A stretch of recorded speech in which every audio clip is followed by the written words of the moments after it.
Anda kembali menyaksikan Nusantara Economic Updates dalam segmen khusus Numbers Bites. Maksud kami Business Bites bersama saya Ellen Gracia. Kita ke informasi yang pertama, pemirsa. Kinerja sektor ekonomi kreatif tanah air terus melaju kencang di era pemerintahan Presiden Prabowo Subianto dan Wakil Presiden Gibran Rakabuming Raka.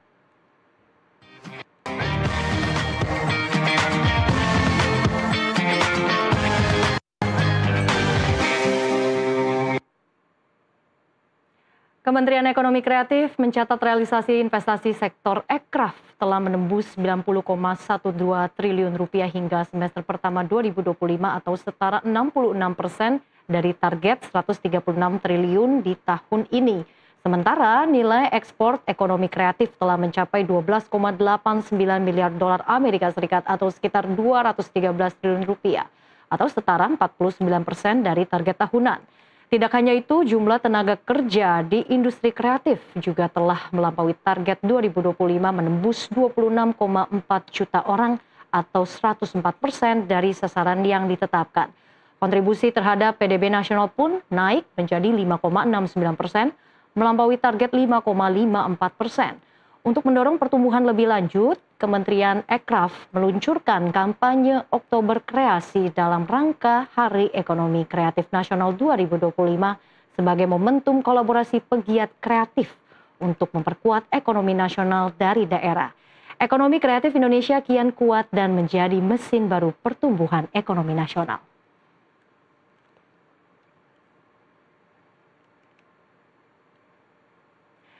Lantas seperti apa capaian sektor ekonomi kreatif selama 1 tahun di pemerintahan Prabowo Gibran serta program apa yang menjadi fokus Kemenekraf pada 2026 untuk memastikan keberlanjutan pertumbuhan ekonomi kreatif sudah hadir secara eksklusif Ibu Airin Umar selaku Wakil Menteri Ekonomi Kreatif. Selamat siang Bu Airin. Selamat siang, apa kabar? Terima kasih sudah bergabung bersama kami di Nusantara Economic Updates hari ini dan juga bertepatan ya tanggal 24 Oktober ini merupakan Hari Ekonomi Kreatif Nasional. Betul sekali. Iya, Kementerian Ekonomi Kreatif memiliki kampanye untuk memperingati Hari Ekonomi Kreatif Nasional ini yang dinamakan dengan kampanye Oktober Kreasi. Mungkin bisa dijelaskan Bu Airin, seperti apa kampanye ini, apa harapannya dan program-program apa saja yang dijalankan?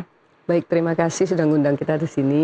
Sebenarnya Oktober Kreasi itu meskipun Hari Ekraf Nasional ada hari ini tanggal 24 Oktober, namun rangkaian acara atau kampanye atau movement-nya ya sudah mulai dari tanggal 1 Oktober nanti akan sampai 31 Oktober. Dan karena ini adalah hari perayaan nasional, maka perayaannya bukan hanya terpusat di Jakarta, tapi juga ada di lebih dari 20 kota di seantero Indonesia. Nah, kalau di Jakarta sendiri kita udah mulai merasakan nih dari tanggal 1 dan kita puncak-puncaknya itu minggu ini ya. Mulai dari hari Senin kemarin kita ada kerjasama dengan Jakarta Innovation Days, kemudian kita juga ada kerjasama dengan Plaza Lipo Nusantara, Taman Mini Indonesia juga ada, LRT juga dan kawan-kawan. Jadi banyak sekali rangkaian acara yang dilakukan. Nah, rangkaian acaranya tujuannya apa sih? Kenapa namanya Oktober Kreasi? Pertama bulan Oktober. Ber itu kan kata kerja ya. Sudah saatnya lah kita di Indonesia yang berhubungan dengan ekraf beraksi gitu loh. Mari kita berinovasi, mari kita bermain bersama, mari kita berpentas bersama. Maka itu ada namanya berkreasi. Kreasinya itu bisa dirubah-rubah. Jadi pas waktu kita di Trade Expo Indonesia kemarin ada busnya yang namanya adalah Oktober Inovasi. Oktober kolaborasi, karena memang ada banyak sekali kolaborasi yang ditunjukkan di Trade Expo kemarin. Itu kan ada Kementerian Perdagangan, tapi mereka juga mengundang Kementerian Ekraf untuk ada di dalamnya. Jadi tujuannya supaya, mungkin tadi ditanyakan end goals-nya sebenarnya apa sih dengan ngadain Oktober Kreasi ini. Pertama sudah pasti yang obvious adalah menjalankan perputaran roda ekonomi di sektor ekonomi kreatif. Tapi yang paling penting buat saya adalah supaya seluruh orang Indonesia tahu bahwa ekonomi kreatif ini bukan hanya sebuah hobi. Ini adalah mesin penggerak ekonomi dunia, bukan hanya Indonesia loh. Karena di negara-negara lain sudah melihat bahwa sumbangan ekonomi kreatif terhadap PDB itu semakin lama semakin besar. Dan mereka sudah mengejar itu. Alasannya kenapa? Karena kreativitas orang itu tidak ada batasnya. Apalagi orang Indonesia. Kita punya banyak banget spot-spot healing yang luar biasa. Itu adalah sumber inspirasi, sumber untuk mencari kreativitas. Nah sekarang tinggal disalurkan supaya bisa menggerakkan roda ekonomi. Jadi Oktober Kreasi ini merupakan salah satu di tahun pertamanya kita untuk mencetuskan guys, melek dulu yuk. Kita ngelihat kalau hobi yang mungkin kamu sangat suka itu bisa dijadikan mata pencarian dan untuk diri sendiri dan kemudian menjadi pendorong ekonomi nasional. Oke, kita sudah ada modalnya, sudah ada potensinya ya begitu ya, Bu Airin. Nah ini menarik sekali karena peringatan Hari Ekonomi Kreatif Nasional ini juga berdekatan ya dengan peringatan 1 tahun pemerintahan Presiden Prabowo dan juga Wapres Gibran. Anda melihat seperti apa capaian sektor ekonomi kreatif dalam satu pemerintahan berjalan? Jadi tadi sudah disebutkan kan mengenai data-datanya, jadi I'm not gonna delve into it karena kan juga itu bisa di Google. Namun buat kita sepertinya yang paling penting adalah kita sudah melihat thankfully ya dengan Pak Prabowo Gibran ini kita memulai kabinet kita dengan ke Magelang dulu. Dari Magelang banyak sekali kolaborasi yang dengan mudah bisa terjadi antar lintas kementerian. Karena memang tidak boleh lagi ada yang namanya ego sektoral apalagi ego antar kementerian dan untungnya kita semua cukup kompak gitu loh. Jadi menurut saya itu pencapaian yang luar biasa yang dalam waktu yang sesingkat-singkatnya dengan semua kementerian kita bisa mendekatkan diri. Bahkan kemarin tuh pas waktu tanggal 22 kita kan dilantik tanggal 21. Jadi hari pertama di tahun kedua wakil menteri itu semua ngumpul. We call it like let's renew our vow gitu loh. Supaya make sure that kita tetap bisa mengabdi ke tahun kedua dan berikutnya selama dipercayain lah ya. Dan buat saya itu landasan yang mungkin orang ngelihat sepele ya. Tapi ini penting banget untuk kolaborasi. Kedua, kalau spesifik ke ekonomi kreatif, kita ada kementerian, ada badan. Dan selama 1 tahun terakhir ini kita sudah banyak sekali melakukan eksperimen-eksperimen atau dibilang piloting ya, untuk small projects di beberapa lokasi. Nah, sampai ke akhir tahun kita sudah more or less diberikan banyak sekali mandat baik dari pihak swasta ataupun dari pihak pemerintah untuk menggunakan asetnya sebagai ekonomi kreatif playground. Bukan hanya di Jakarta, tapi juga di pelosok-pelosok juga ada. Nah, contohnya kalau saya ngelihat dari Jakarta, kenapa sih kita dipercaya untuk bekerja bareng di Jakarta Innovation Days bersama Mas Pram?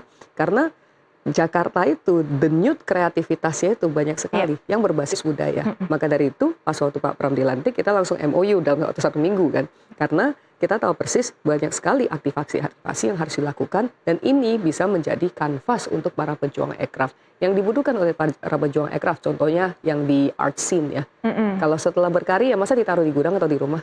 Kan perlu tempat untuk ditampilkan. Nah, jadi kita bisa lihat di bandara, di kereta api, di Taman Mini Indonesia, di Taman Ismail Marzuki, di tempat-tempat yang public places, infrastructure bases itu sudah bekerja sama. Jadi lebih banyak exposure-nya ya?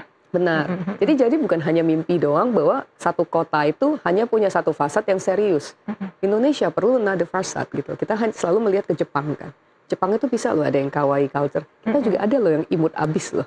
Nah, kalau teman-teman yang belum tahu bisa silakan langsung ke LRT, ke MRT Jakarta dan bisa melihat langsung.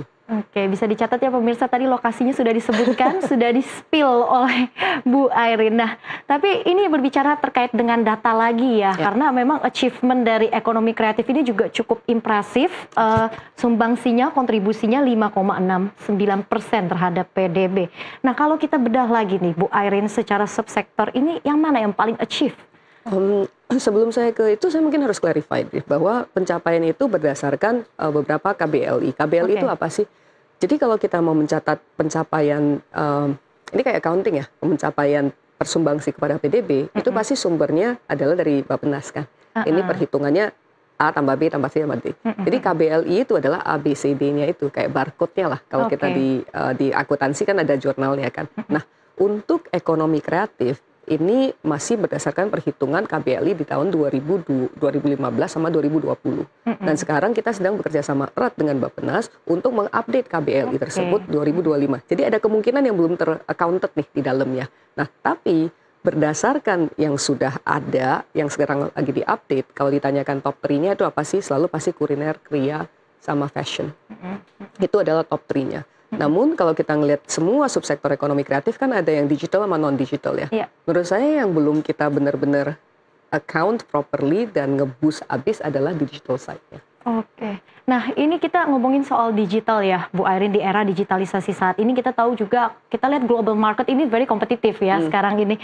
Nah untuk memastikan momentum pertumbuhan ekonomi kreatif di Indonesia ini bisa lebih achieve lagi, bisa growing lagi, apa sebetulnya strategi yang harus dilakukan? Pertama, kita harus embrace dengan teknologi yang ada.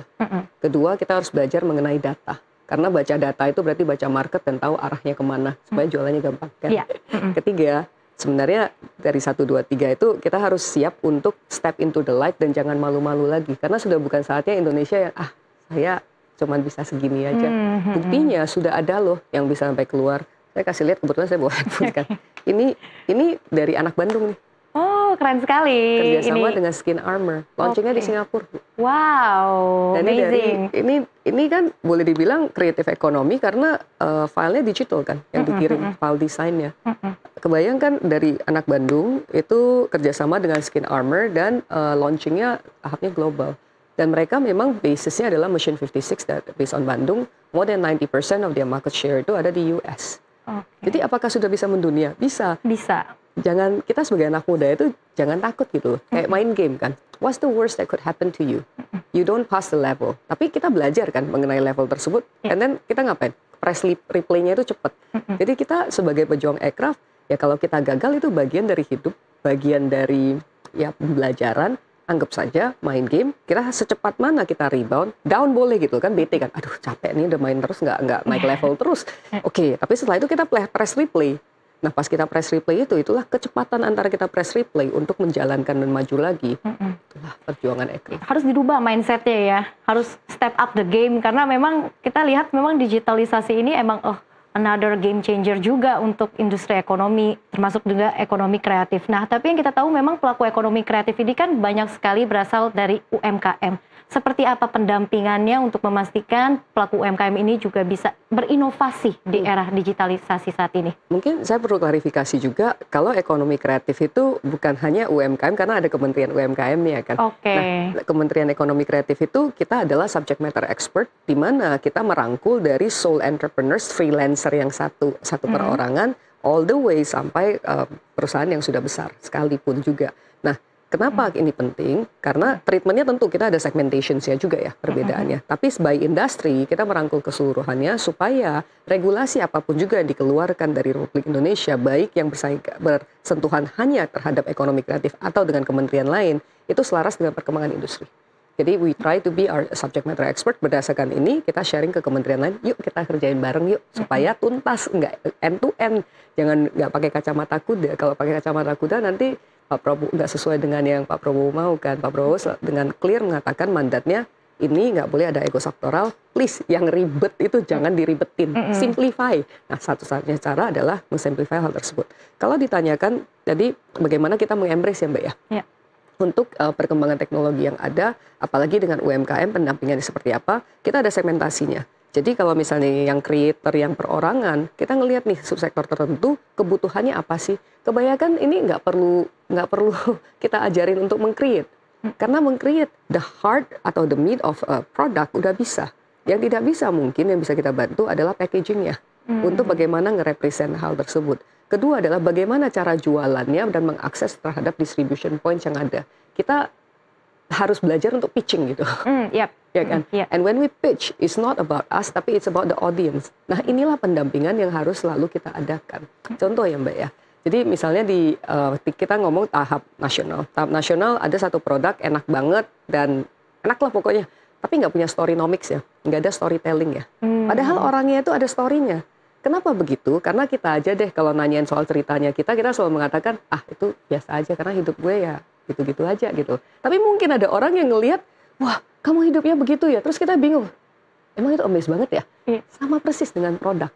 Jadi kita harus meningkatin self-love kita, apresiasi terhadap diri sendiri, terhadap produk, baru kita bisa jualan kan. Nah ini yang terreflect di banyak sekali, kalau karena menyebut UMKM yang ada. Karena udah day in day out gitu, udah normal aja. Kalau dianggap enak ya, ya udah makan gitu, that's it. Nah, padahal ini kalau dikemas dengan proper, dengan storynomics yang ada, itu akan berjalan. Apa sih yang Aircraft lakukan? Apakah kita ngedesainin? Enggak, kita kolaborasi dengan printing house, desainer yang ada, karena kan ini lintas subsektor.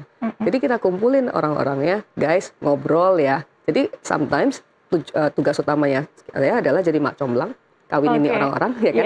Kedua, translator di awal untuk bahasa Indonesia ke bahasa Indonesia, karena ngobrolnya nggak nyambung. Nah, kalau mereka secara tingkat nasional sudah bisa, kita masukin ke marketplace, kita ngajarin gimana caranya untuk masuk ke, bukan hanya online, tapi offline juga penting ya, untuk showcase. when they are ready in terms of capacity, quality, consistency, kita masukin ke tingkat internasional. Di sanalah kita kerjasama erat dengan Kementerian Luar Negeri, dengan atashe-atashe perdagangan, atashe-atashe kultur yang ada di seluruh dunia. Kan kita ada diaspora juga. Gitu loh. Nah, itulah jadi pemancarnya kita. Oke. Ini berarti kolaborasi antara lintas sektor, lintas kementerian ini benar-benar tercipta ya, benar-benar terjaga, dan tadi Bu Airin juga sudah menjelaskan lengkap sekali ini. Tapi kita harus jeda terlebih dahulu, Bu Airin. Dialog semakin menarik, pemirsa. Nusantara Economic Update akan kembali usai jeda.